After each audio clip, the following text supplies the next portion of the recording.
샬롬 반갑습니다. 오늘 TH 시아가 55번째 말씀입니다. 아까 말씀은 레위기 19장 11절 말씀입니다. 두 번에 걸쳐 이 말씀 읽겠습니다.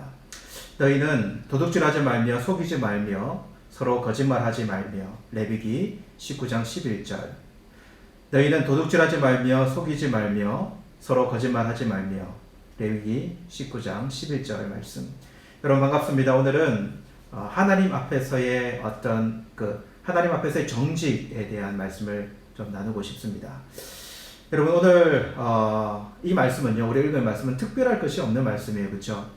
왜 그렇습니까? 유치원 아이들도 너무나 잘 알고 있는, 유치원 아이들도 이렇게 하지 말아야 한다는 것 너무나 잘 알고 있는 말씀 아닙니까, 그렇죠? 여러분 그 어떤 사람도 도둑질해도 좋다, 그리고 속여도 좋다, 그리고 거짓말해도 좋다 이렇게 말할 사람은 여러분 아무도 없을 것입니다. 특별히 우리 부모들이 자녀를 가르친다면 그렇게 가르칠 부모가 어디에 있겠습니까? 여러분 그렇다면 왜 사람들은 도둑질하는 것, 그리고 속이는 것, 그리고 거짓말하는 것 등 이런 것들을 싫어하고 그리고 하지 말라고 이야기할까요? 무엇 때문에 그럴까라고 묻는다면 일반적으로 사람들 안에 있는 그런 본성을 이야기할 수 있을 것 같고, 두 번째로는 사회적인 통념을 이야기할 수 있겠다는 생각을 해봅니다. 여러분 일반적으로 사람들 안에 뭐라고 딱 정의할 수는 없지만 악에 대한 인식하고 있는 본성이 있어요. 그리고 악이 있다는 그것과 함께 악은 선하지 않다라고 여기는 어떤 본성이 있잖아요, 그죠?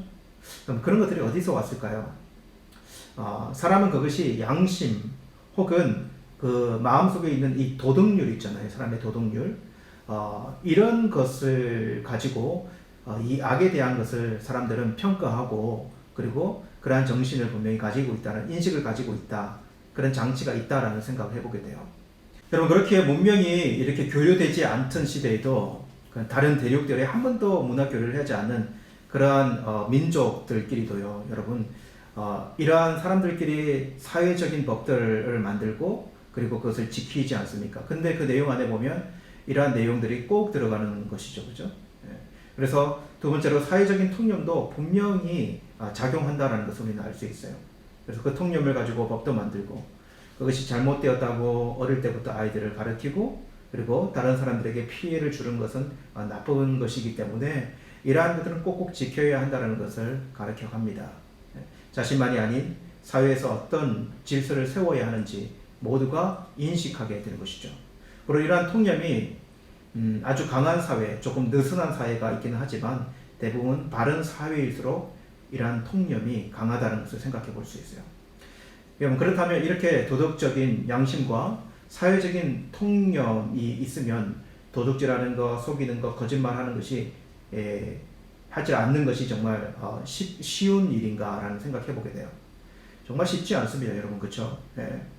도둑질이 그냥 물건만 훔치는 것이 아니고, 요즘에는 이제 속이는 것이 그냥 말로만 하는 것이 아니고 거짓말도 그래요, 그죠?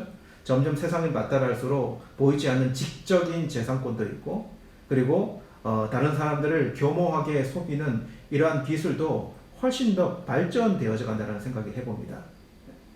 그래서 사람은 적합한 환경이 되면, 누군가가 나를 보지 않는다라고 하는 상황이 되어지면 계속 이렇게 유혹이 되는 것이죠. 자기의 양심과의 싸움이 일어나게 되고, 그리고 타협할 준비가 항상 되어 있는 듯한 그런 느낌을 받게 되는 거예요.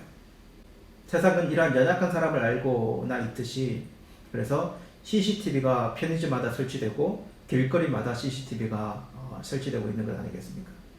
여러분 아마존고라고 하는 것이 있어요. 이게 무인 편의점 같은 곳인데요. 여기 3로가 있습니다. 뭔가 하면 줄이 없고 계산이 없고 계산원이 없고. 그러면 이런 상상을 우리가 한번 해볼 게 아니겠습니까? 안에 그러면 들어갈 때, 아마존고 들어갈 때 물론 가입자들이, 그 앱의 가입자들이 신분을 입력하고 들어가긴 하지만 물건을 막 사서 뭐 계산은 하긴 하지만 몇 개는 계산하지 않고 그렇게 가방에 딱 집어넣어가지고 그렇게 이렇게 계산할 거 나오면, 만약에 나오면서 삐삐 소리가 나지 않는다면 그냥 가져 놓는 거 아닌가? 이런 생각할 수 있잖아요. 근데 여러분 요즘은 삐삐 소리도 안 난다고 합니다. 아마존고는 이미 첨단 기술을 이용해서 이미 자기도 모르게 가방에 넣었던 것에 대한 돈을 이미 받아갔다는 거죠. 이 정도로 세상은 첨단 기술화되어 있고 이제는 도적질도 마음대로 할 수 없는 그런 시스템이 점점 만들어져 가는 이유가 뭘까요? 사람들을 너무 잘 알고 있기 때문에 그래요. 시대가 발달한다고 해서 이런 것들이 줄어드는가? 그렇지 않다는 것입니다. 여러분, 세상에 없어지지 않는 것, 분명히 오늘 이야기한 도둑질이라든지 속이는 것이라든지 거짓말하는 것이라든지 세상에는 없어지지 않을 거예요. 그러면 왜 하나님은 그 하나님의 백성들에게 이러한 명령을 쓰셨는가? 왜 우리들에게도 이 말씀이 적용이 되는데 어떻게 적용되어야 되는가 한번 생각해 볼 수 있을 것 같아요. 저는 그렇게 봅니다. 여러분, 동일하게 하나님의 백성들도 이러한 요소와 분명히 싸워야 하는데, 그런데 그 싸움은 단순히 나의 양심이나 내 안에 있는 도덕률이나 그 정도의 개념을 넘어서서 하나님 앞에 싸우는 싸움이어야 한다는 생각을 해보아야 한다는 거죠. 여러분, 하나님의 자녀가 된다는 것은 하나님의 계심을 믿는 것이에요. 그렇죠? 하나님의 계심을 믿는 것은 비록 하나님께서 우리의 눈이 보이지, 하나님은 영이시기 때문에 우리 눈에 비록 보이시지 않지만 그러나 우리와 함께 계시고 우리를 감찰하신다는 것을 인식함을 의미하는 것입니다. 그렇습니다, 여러분. 여러분, 그러나 한번 보십시오. 우리가 얼마나 때로는 믿음이 없는지요. 뻔히 하나님께서 살아계시고 하나님께서 우리를 보고 계시는 줄 알면서도 얼마나 뻔뻔스러운 행동을 할 때가 많은지요. 여러분, 신앙이 있으면 신앙생활에 믿음이 있으면 유혹을 받지 않고 그냥 그런 대로 저절로 잘 되는 것입니까? 여러분, 세계에서 여러분 이렇게 한번 생각을 해요. 세계에서 무감독 시험을 한다면 제일 잘 이루어질 곳이 어디라고 생각하십니까? 여러분, 들어보나 마나 대학 중에서는 신학대학이 가장 그렇지 않겠습니까? 그렇죠? 실제로 물어보니까 신학대학교에서는 무감독 시험을 하는 대학이 참 많이 있어요. 그런데 제가 여러분 신학대학원에 들어가서 좀 마음이 아팠던 것이 무엇이었냐면, 신학대학원에 우리가 앉는 책상들 있잖아요. 책상들의 몇몇 책상에는 깨끗한 책상이 아니고 뭔가가 빼곡하게 기록되어져 있는 책상들도 있더라고요. 무슨 말씀인지 아시겠죠? 그죠? 여전히 하나님 앞에 살아가는 사람들, 어떤 사람들이 간에 하나님 앞에서 하나님을 인식하고 온전히 자신을 드리지 않을 때에는 엄청난 유혹이 있고요. 엄청난 시험이 있고 싸움이 있다라고 하는 것을 우리는 분명히 기억해야 한다는 거죠. 그래서 우리는 늘 잊지 말고 기억해야 돼요.